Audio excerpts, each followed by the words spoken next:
Napakaganda na ng chain na to mga upat oni kahit walang pendant. Pero kung gusto mong lagyan ng pendant, pwede din.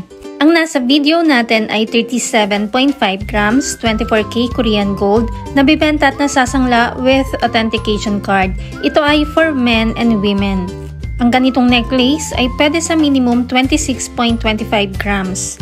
Ito po ang ating bamboo chain up close. Napakasimple lang niya pero napakaganda ng dating. Bagay na bagay ito mapababa at lalaki man. Again, ito ay 37.5 grams at ganito pong itsura ng 37.5 grams sa malapitan.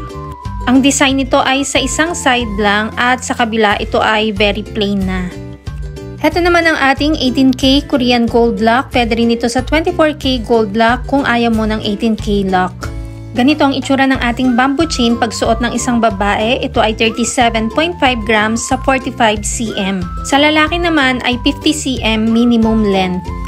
Ang lahat ng 24K Korean gold natin ay pwede sa cash, 2 gifts, or ilang months layaway, depende kung saan ka komportable.